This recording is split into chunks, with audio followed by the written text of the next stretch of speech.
A'udzubillahi minasyaitonirrajim. Bismillahirrahmanirrahim. Assalamualaikum warahmatullahi wabarakatuh. Kembali lagi di channel Sampul Hitam. Untuk cerita kali ini masih melanjutkan cerita yang sebelumnya yang berjudul Susu Kalajengking. Cerita ini ditulis oleh Novita Jungkook. Oh ya, sebelum masuk ke lanjut, bagi teman-teman yang belum subscribe, Mang Sukir minta bantuannya untuk subscribe channel ini dan nyalakan notifikasinya agar teman-teman tidak ketinggalan cerita-cerita dari Mang Sukir. Dan jangan lupa share channel ini agar channelnya semakin ramai. Dan tak usah berlama-lama, bagaimanakah untuk kelanjutan cerita ini? Ini dia kisahnya. Selamat mendengarkan. Aska merasa boncengannya sangat berat.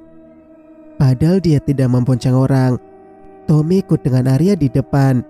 Mereka pulang paling terakhir karena masih membereskan masjid terlebih dahulu. Sialnya sekarang dia merasa merinding sejak tadi. Bahkan motor pun terus bergoyang seolah membonceng orang banyak. "Kenapa toh motorku ini? Kok berat sekali?" keluh Aska. Namun bagi yang bisa melihat dengan mata batin, Aska sedang membonceng 3 sosok dedemit yang usil ingin merasakan naik motor. Karena di zamannya dulu belum ada motor sebagus milik Aska. Jadilah iblis hitam dan rohkul serta pocong naik ke motornya Aska sambil tertawa cekikikan dan saking senangnya dan merasa seru. "Dasar setan kubu," maki Maharani kesal sendiri dengan ulah mereka. "Ini kita ngapain sih nunggu di persimpangan begini?" tanya Nilam. "Nggak tahu. Arya menyuruhku tadi untuk menunggu seseorang di sini," jawab Maharani. Arya meminta kakaknya untuk datang di persimpangan jalan. Katanya ada seseorang yang akan datang menemui. Maharani awalnya menolak. Namun Arya sedikit memaksa dan akhirnya dia setuju. "Lama sekali. Ini sudah pukul 1 malam." Nila melihat jam tangannya. "Kok kamu pakai jam tangan? Dapat dari mana?" kaget Maharani. "Dapat hadiah dari seseorang," bisik Nilam. Maharani menatap tajam pada teman setannya ini. Namun mereka menyadari ada sesuatu yang datang menghampiri mereka berdua. Hawa setan yang masih gentayangan memang sangat berbeda. Baunya juga menusuk hidung. "Ah, setan!" Nilam dan Maharani terpekik kaget melihat Pramono datang dengan wajah yang hancur berantakan. Setan pria ini refleks mundur karena dua wanita setan ini terlihat sangat lebay dan tidak sadar diri. "Kukira dia tegas, tapi malah kayak cabe-cabean," rutuk Pramono. "Apa maksudmu?" sentak Maharani. "Kenapa kau menjerit ketakutan? Sedangkan kita sama-sama setan," protes Pramono. "Kita memang sama-sama setan, tapi kamu kan masih setan rendahan," cetus Nilam. Pramono hanya menggeram kesal karena dia memang arwah gentayangan yang dibilang setan rendahan. Sedangkan dua hantu ini sudah level tinggi karena sudah disempurnakan. Jadi beda jauh dengan dirinya. Oleh sebab itulah dia datang. Arya memang memenuhi janjinya untuk mempertemukan mereka berdua. Ternyata pangeran ular ini tidak mengingkari janjinya. "Maharani, aku datang untuk mewakili bapakku meminta maaf padamu," ujar Pramono tulus. "Memangnya bapakmu salah apa?" Maharani kebingungan. "Aku adalah Pramono, anaknya Pak Karyo. Orang yang ikut memperkosa dan menyiksamu semasa hidup," jelas Pramono. Amarah Maharani kembali timbul karena teringat perbuatan keji para manusia yang sudah memperkosa dia. Bahkan orang itu juga yang menghilangkan nyawanya dengan sangat tragis. "Maafkan aku Maharani. Aku juga ingin tenang. Tolong berikan aku pengampunan," isak Pramono menjatuhkan diri di bawah kaki Maharani. "Sampai kapanpun aku tidak akan memaafkan orang itu. Kau pikir nyawaku hanya untuk dimaaf-maafkan?" geram Maharani. Setidaknya beri maaf padaku, Maharani. Cabut kutukanmu tentang anak cucu dia. Aku juga membenci bapakku. Isak Pramono semakin pedih. Maharani masih membeku di tempat karena ingatan bagaimana dia disiksa sampai menjelang ajal kembali muncul dalam otaknya. Dia hidup tubuh dipotong-potong tanpa rasa iba. Saat itulah Maharani mengucapkan kutukan untuk keturunan yang sudah menyakiti dirinya. Dia memang bukan pria yang baik. Kami hidup menderita karena dia. Setiap hari aku banting tulang untuk mencarikan uang ibuku. Namun dia selalu ambil untuk berjudi. Kenapa sampai mati pun dia tetap menyiksaku? Aku ingin mati dengan tenang, Ran. Pramono berkata apa adanya. Gadis yang mula membeku itu tiba-tiba meneteskan air mata. Kasihan kepada Pramono yang menanggung akibat dari perbuatan bapaknya yang durjana. Baguslah, aku sudah memaafkan keturunan pria yang menyakitiku. Pergilah dengan damai, karena kau anak yang berbakti kepada ibumu. Maharani mengusap kepala Pramono. Tubuh hantu bermuka hancur ini langsung bercahaya putih terang. Dia tersenyum bahagia karena bisa menemukan jalan menuju alam baka. Karena sudah dimaafkan oleh orang yang mengutuknya.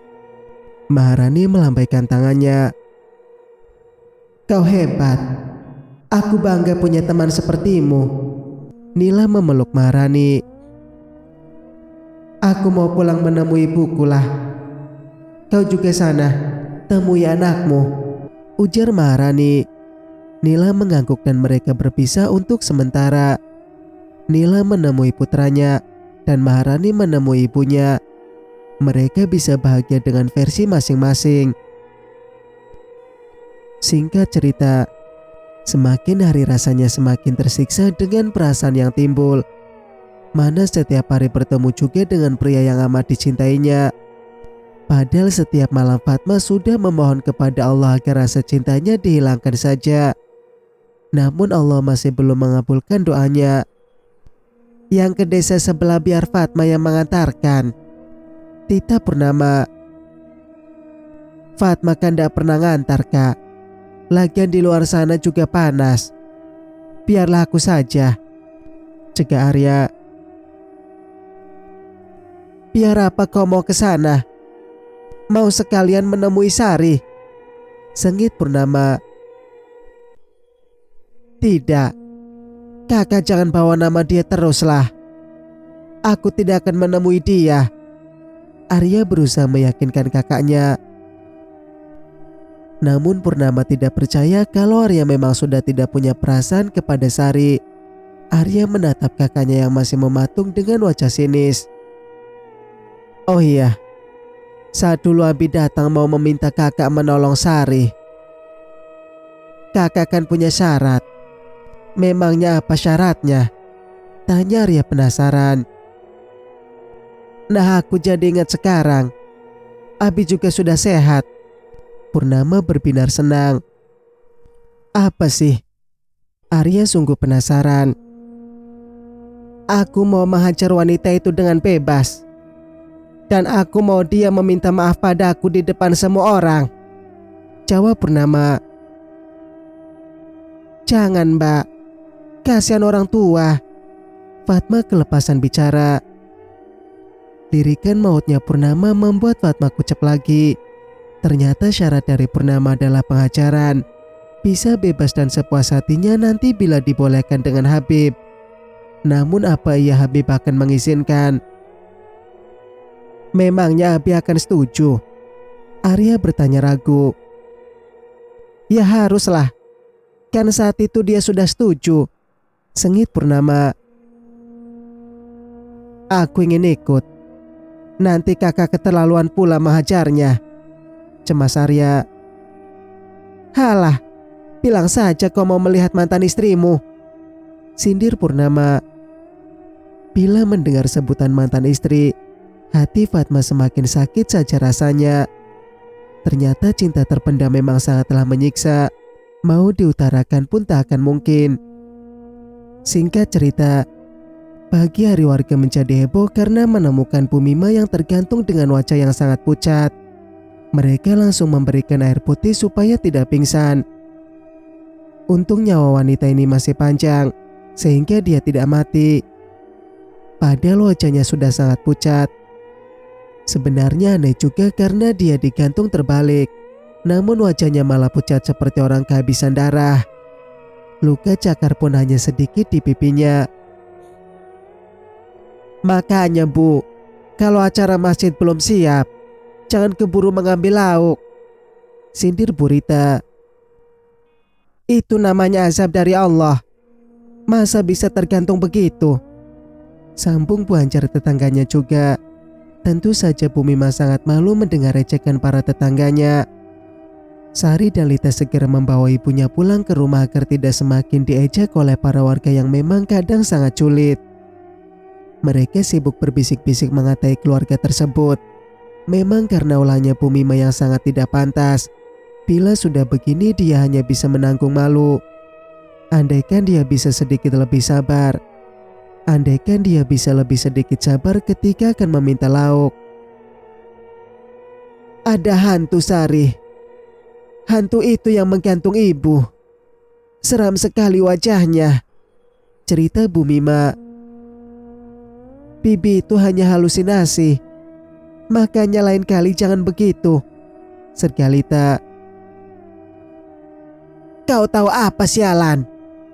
Aku tidak mungkin salah lihat, bentak Bu Mima. Bu, jangan begitu dengan Lita.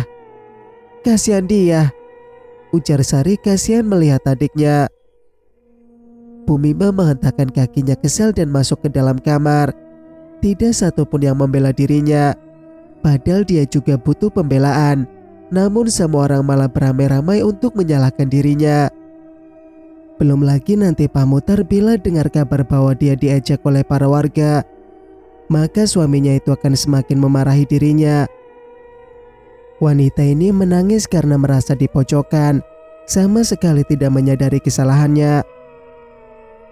Awas saja nanti kalau aku berhasil punya uang banyak, akan kupijak kalian, tekad Bu Mima sambil membawa tasnya keluar kamar. Lita gairan melihat langkah bibinya yang tergesa-gesa. Sari tidak tahu karena sedang di kamar mandi. Karena Sari masih sering buang air kecil dengan jarak waktu yang amat dekat, bisa dibilang masih ada sisa-sisa sakitnya. Bibi mau kemana? Tanya Lita menghadang langkah Bu Mima. Diam saja mulutmu. Aku mau pergi cari uang. Punya anak sama sekali tidak bisa diandalkan. Sini kasih bibi uang. Bu Mima meminta uang dari Lita. Aku cuma ada segini. Pabrik belum gajian, ujar Lita memberi selembar kertas merah. Disambarnya uang tersebut dan segera pergi tanpa pamitan. Lita juga tidak bisa mencegah ibunya mau pergi. Dia berpikir pasti nanti akan kembali lagi. Walau tujuannya Lita sama sekali tidak tahu. Lita pun duduk di sofa sambil bermain ponselnya. Sari yang sedang di kamar mandi tiba-tiba merasa tidak enak. Sumur yang ada dalam kamar mandinya tiba-tiba muncul gelembung seperti air yang sedang mendidih. Semakin lama juga semakin banyak. Tersurut mundur Sari karena gelembung air itu muncul kepala dengan rambut yang sangat panjang. Bahkan makhluk itu juga punya sirip seperti ikan. Wujudnya sangatlah mengerikan. Bahkan lebih seram dari wujud si Kolopati. Semakin muncul keluar dan hantu itu mendekati Sari dengan gaya berjalan merangkak terbalik. Selepas dari genggaman Kolopati, Sari merasakan bahwa banyak makhluk halus yang mendatanginya. Mungkin saja sebelumnya para setan itu takut mau mengganggu istrinya Pangeran Kalajengking. Gara-gara kau aku jadi mati. Kau pun harus mati. Suara seraknya seperti penyanyi rock. Pergi dariku. Aku tidak mengenalmu. Lirih Sari yang amat ketakutan. Sekarang kau memang tidak mengenalku karena wujudku begini. Aku dulu juga cantik. Hantu itu berkata lagi. Pergi. Aku tidak punya salah padamu, jerit Sari. Benarkah? Sari menjerit keras karena kepalanya ditarik oleh hantu ini. Bahkan ditenggelamkan di dalam sumur dengan posisi tubuh separuh di luar. Sari mulai panik karena dia pasti akan mati bila tidak ada yang menolongnya. Air juga mulai masuk ke dalam paru-paru. Tangan hantu ini masih kuat menekan kepala Sari agar tenggelam. Sekuat apapun Sari mencoba berontak, namun itu sia-sia saja karena hantu ini sangat kuat. Kakak! Lita kaget mendengar suara teriakan Sari tadi. Maka dari itu dia langsung bergegas ke kamar mandi. Dan ternyata Sari hampir masuk ke dalam sumur. Lita segera menarik tubuh Sari keluar. Nafas Sari terengah-engah karena hidungnya dipenuhi dengan air. Dia juga amat ketakutan tadi. Untungnya Lita datang tepat waktu untuk menyelamatkannya. Bila terlambat maka nyawa Sari akan benar-benar melayang. Ada apa? Apa setan itu masih mengganggumu? Tanya Lita panik. Tidak, kakak tadi terpleset, dusta Sari karena tidak ingin adiknya cemas. Hati-hati dong makanya. Gimana kalau kau sendirian di rumah? Lita mengusap rambut kakaknya yang basah. Dengan bantuan dari Lita, Sari pun masuk ke dalam kamar dan berganti baju. Lita juga masuk ke dalam kamar. Dia berbaring dengan tenang karena kamar Sari sudah tidak bau lagi seperti kemarin. Kak, ini bau bangkai ndak sih? Hidung Lita menemukan bau. Oh iya, kok bau sekali? Sari juga menyadarinya. Gimana sih kamu? Apa tidak bau tadi malam? Seru Lita agak jijik. Baunya sama seperti cairan yang keluar dari tubuh Sari kemarin. Lita menatap kakaknya yang tampak bersih walaupun kurus. Berarti bau ini bukan dari tubuhnya, namun sangat amis seperti bangkai. Tikus mungkin tak? Coba tolong kau lihat di bawah ranjang, pinta Sari karena dia susah mau jongkok. Lita pun turun dan berjongkok untuk melihat bawah ranjang kakaknya. Sama sekali tak ada perasaan apapun, karena memang hawa rumah sudah terasa adem dan nyaman. Jadi dia tak menduga kalau masih ada setan. Setan! Pekik Lita kaget bukan kepalang. Apa Lita? Kaget Sari mendekati adiknya. Ada setan muka hancur di sana. Aku melihatnya. Lita menunjuk bawah ranjang. Lita memang melihat ada setan yang sedang menatapnya di bawah ranjang. Bahkan setan itu juga tersenyum lebar menunjukkan barisan giginya yang hitam. Salah satu matanya juga tampak keluar. Lita sampai tidak bisa bernafas saking kagetnya. Sari mencoba berjongkok untuk melihat ke bawah. Namun dia tidak menemukan apa-apa. Singkat cerita, sudah 1 minggu ini Maharani dan Nila menghilang. Pocong dan Rohkul sangat galau karena idaman mereka tak nampak batang hidungnya. Purnama juga bekerja keras mencari sosok hantu jahat yang kemarin sempat ditemuinya. Namun keberadaan setan itu sangat sulit untuk ditemukan. Sebenarnya Purnama juga tidak 100% ketika mencarinya. Toh hantu itu juga tidak mengganggu keluarganya. Sari juga terlihat baik-baik saja. Tidak ada kabar buruk yang menimpa dirinya. Kemarin itulah Purnama hanya sekedar saja mencarinya. Bila ada waktu senggang saja. Sudah kamu bilang sama Arya, Pur? Iblis hitam mendatangi Purnama. Sudah, pergilah tanyakan padanya, jawab Purnama. Dia sedang sibuk ndak ya? Aku tidak mau merepotkan dia. Iblis hitam tak enak hati. Datangi saja dia. Aku juga ingin melihat kesempurnaan ilmu yang baru masuk lagi ke dalam tubuhnya, suruh Purnama. Iblis hitam mendatangi Arya yang masih bekerja. Padahal sudah pukul 9 malam. Hari ini Fatma tidak lembur karena sedikit tidak enak badan, jadi cepat pulang. Arya, tegur iblis hitam sambil tersenyum menunjukkan deretan giginya yang putih. Apa? Arya menjawab tanpa menoleh. Kamu sudah dikasih tahu Purnama belum? Iblis hitam bertanya hati-hati. Arya menghentikan pekerjaannya karena dia memang sudah diberitahu oleh kakaknya. Iblis hitam ingin menjadi arwah suci seperti Nilam dan Maharani. Walau masih berkeliaran, namun mereka punya rumah untuk pulang. Tidak seperti dia yang gentayangan karena belum disempurnakan. Iblis hitam memberanikan diri meminta tolong pada Purnama untuk mencari sumber air darah di alas roban. Dengan air itu dia bisa berubah menjadi bersih dan tidak gosong lagi. Namun Purnama malah memintanya untuk pergi dengan Arya saja. Iblis hitam gak ragu karena tidak percaya kalau Arya akan bisa tegas melawan penunggu mata air darah. Karena gayanya yang sangat kalem saat bicara. Sehingga iblis hitam pun meragukan pria itu. Tapi Purnama menolaknya. Mau tak mau dia pun harus meminta tolong pada Arya. Daripada tidak ada orang yang mau membantu dirinya untuk menjadi arwah suci. Ayo kita berangkat. Ajak Arya mengambil tas kecilnya. Aku dibonceng sama sampean ya? Tanya iblis hitam. Arya tidak menjawab pertanyaan iblis hitam. Dia memejamkan mata memanggil nama seseorang sebanyak 3 kali. Tak lama hewan loreng dengan ukuran yang sangat besar datang dengan gaya berjalannya yang sangat santai. Iblis hitam gemetaran melihat harimau bermata biru itu. Pegangan, kita akan cepat sampai di alas roban. Ucap Arya naik ke atas tubuh loreng. Iblis hitam agak ragu namun akhirnya naik juga.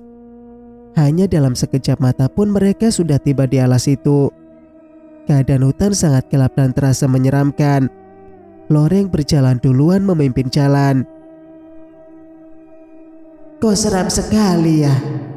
Aku takut ini. Keluh iblis hitam. Kau itu hantu. Kok bisa-bisanya takut dengan kegelapan? Seru Arya. Hantu sini beda. Aku pasti jadi remahan peyak bila melawan mereka. Bisik iblis hitam.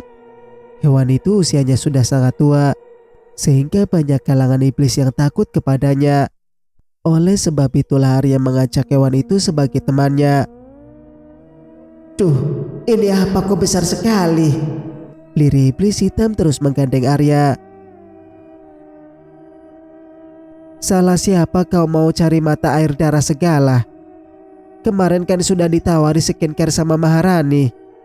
Ujar Arya. Mana mempan Laar? Bleaching saja tidak akan mempan. Jawab iblis hitam. Ini setan zaman kapan sih? Pakai tahu bleaching segala. Heran Arya. Iblis hitam tak lagi menjawab karena dia sungguh takut melihat banyaknya jenis hantu yang ada di hutan ini. Mereka juga nampak beringas. Hanya saja mereka tidak berani menyerangnya. Dan baru iblis hitam sadari, wajah Arya berubah. Dia tidak sekalem biasanya.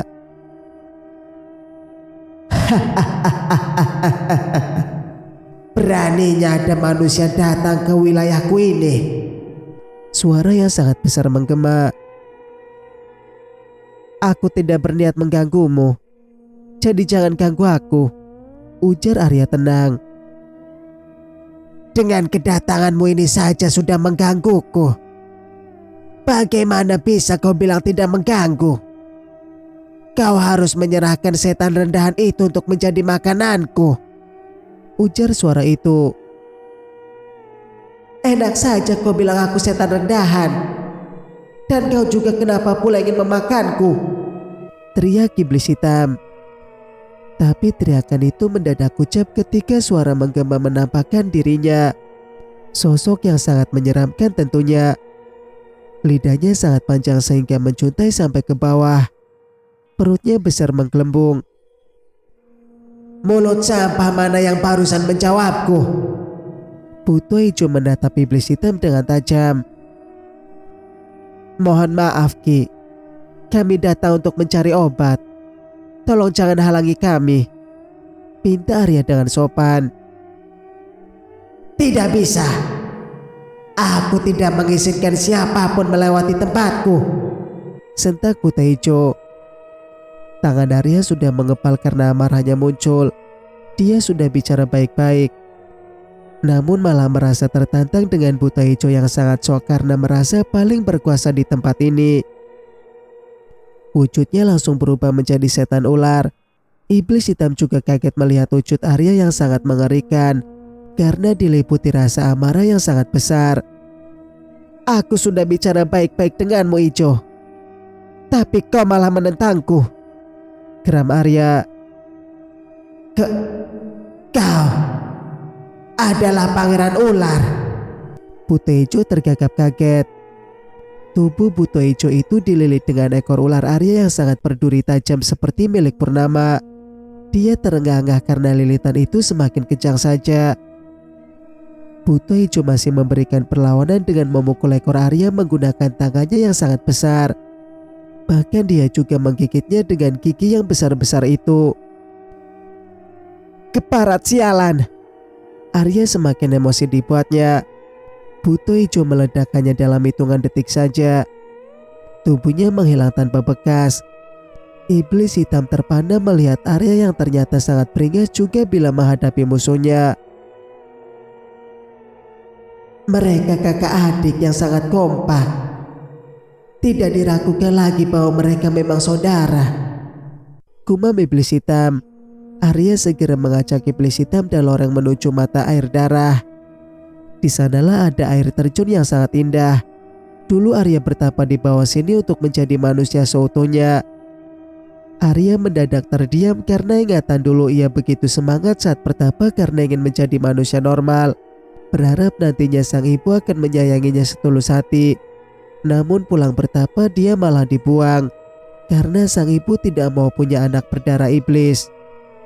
Sementara di tempat lain, Sari duduk dengan gemetar di hadapan Habib. Dia sudah menahan diri kepada gangguan setan yang semakin hari malah semakin membahayakan nyawanya. Hantu itu tidak bisa ia kenali. Bahkan Sari juga sudah bertanya siapakah dia. Namun hasilnya nihil. Hantu itu seolah punya privasi yang tidak ingin diketahui banyak orang. Mana Sari juga bingung karena ibunya sudah 1 minggu ini tak pulang ke rumah. Tentu saja sebagai anak pun dia merasa sangat takut. Bapaknya sama sekali tidak peduli lagi dengan hilangnya sang istri karena merasa sudah lelah dan muak dengan kondisi ini. Bu Mima selalu saja membuat ulah yang sangat memusingkan kepala. Bahkan ketika Lita mengajak Pak Mutar untuk mencari Bu Mima, pria ini malah menjawab sekenanya karena dia memang sangat malas sekarang. Biarkan saja. Tak usah dicari. Paling dia sedang menjajakan dirinya, Pak Mutar menjawab ketus. Paman jangan salah sangka dulu. Aku takut kalau Bibi memang sedang hilang. Lita sangat resah. Paman kagum padamu, nak. Kau masih saja memperdulikan ibu yang sudah membuangmu. Semoga Allah membalas kebaikanmu. Pak Mutar menatap Lita iba. Itulah percakapan mereka yang begitu menusuk di hati Sari. Ditambah ia juga merasa sangat stres memikirkan bagaimana hantu itu tak pernah bosan untuk mengganggunya. Bahkan tangan Sari juga melepuh karena tersiram oleh air panas akibat ulah hantu itu. Dengan keputusan yang bulat, Sari pun mendatangi Habib ingin meminta solusi mendapati masalahnya. Sialnya dia malah bertemu Purnama di sana. Meski Purnama sama sekali tidak menegurnya, Sari sudah salah tingkah duluan. Ada rasa ingin menegur, namun lidahnya keluh karena ketakutan dengan tatapan Purnama. Jadi ada roh yang mengganggumu? Habib bertanya memastikan. Benar, saya juga sama sekali tidak mengenal roh itu. Namun dia bukan hanya menampakkan diri. Dia juga ingin mencelakai saya, jelas Sari. Apa pernah kau dulu membuat kesalahan hingga menghilangkan nyawa orang, nak? Habib bertanya pelan. Sari tercenung karena ingatan kembali pada gadis yang ia tumbalkan untuk Kolopati. Mungkinkah Tania bangkit dan ingin membalas dendam? Mungkin saja itu bisa terjadi. Karena sekarang Kolopati sudah tidak ada lagi, bisa saja Tania dengan leluasa menyakiti Sari. Ada satu, aku menumbalkan dia untuk Pangeran Kalajengking, lirik Sari. Bisa jadi itu adalah arwah gadis itu. Datanglah pada keluarganya dan mintalah maaf, saran Habib. Aku takut, Habib. Bagaimana bila mereka tidak bisa memaafkan aku? Sari tiba-tiba cemas memikirkan itu. Mau dimaafkan atau tidak, kau harus meminta maaf dan akui kesalahanmu dulu. Setelah itu baru saya akan membantumu, nasihat Habib. Sari mengangguk ragu dengan keputusan untuk menemui keluarga Tania. Pasti keluarga itu akan marah besar. Entah apa yang akan mereka lakukan kepadanya. Yang pasti mereka akan marah besar. Terima kasih sarannya, Habib. Sari pun berdiri untuk pulang. Habib mengangguk dan tersenyum. Senang melihat perubahan Sari yang lebih istiqomah. Semoga saja wanita ini tidak salah jalan lagi ke depannya. Hanya itu harapan Habib. Jika mereka menolak memaafkan aku, apakah Habib bisa membantuku untuk membuang arwah itu? Sari berbalik menatap Habib. Kita lihat reaksi mereka dulu. Nanti sebisanya saya akan menolongmu, jawab Habib. Baiklah. Assalamualaikum. Sari pun pergi dan memutuskan untuk pergi ke kota. Waalaikumsalam. Habib pun menatap wanita yang pernah salah jalan itu. Bersama dengan iringan angin sepoi-sepoi, Habib memang melihat bahwa ada arwah yang mengikuti langkahnya Sari. Sayangnya arwah itu memang menyembunyikan wajahnya. Identitas arwah itu masih jadi misteri. Kamu melihatnya, nak? Habib bertanya kepada sang menantu. Iya, angguk bernama.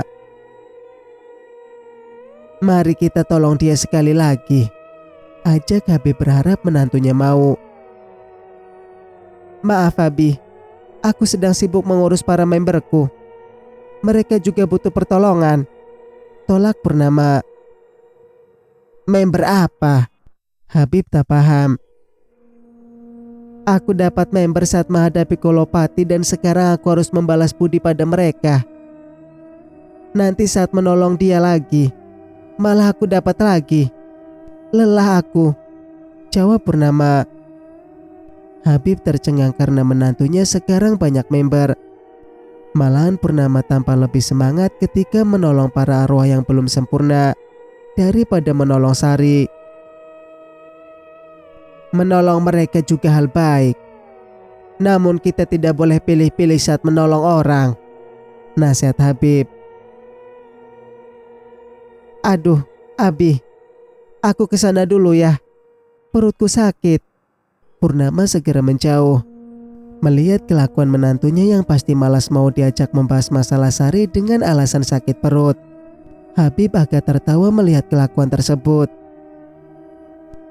Sementara di tempat lain, gemericik Arya yang jatuh menimpa batu cadas yang berwarna hitam. Arya bergerak kesit ke sana kemari mencari sumber air darah yang mereka butuhkan. Iblis hitam duduk menunggu sambil menatap Arya yang gerakannya sangat lincah. Tidak kukira dia selincah itu. Biasanya terlihat seperti orang bodoh, gumam iblis hitam. Baru saja iblis hitam bergumam demikian, tiba-tiba saja tubuh Arya melanting keluar dari derasnya air terjun itu. Iblis hitam berlari menghampirinya. Arya sudah berdiri lagi dengan ekornya. Ada apa, Ar? Iblis hitam menepuk-nepuk ekor Arya. Menjauh dariku, nanti kau bisa terluka, peringat Arya dengan suara tegas berwibawa. Suaranya terdengar berat namun terasa indah untuk didengarkan. Iblis hitam menjauh dari Arya yang terlihat sangat garang. Muncul sosok iblis dengan tubuh gempal dan taring yang mencuat keluar. Matanya juga berwarna merah menyala. Berani sekali kau ingin mengambil air suciku, geram iblis itu. Berikan aku sedikit, nanti aku akan memberikanmu imbalan. tawar Arya. Tidak, aku tidak sudi punya urusan dengan makhluk hina sepertimu, tolak iblis gempal.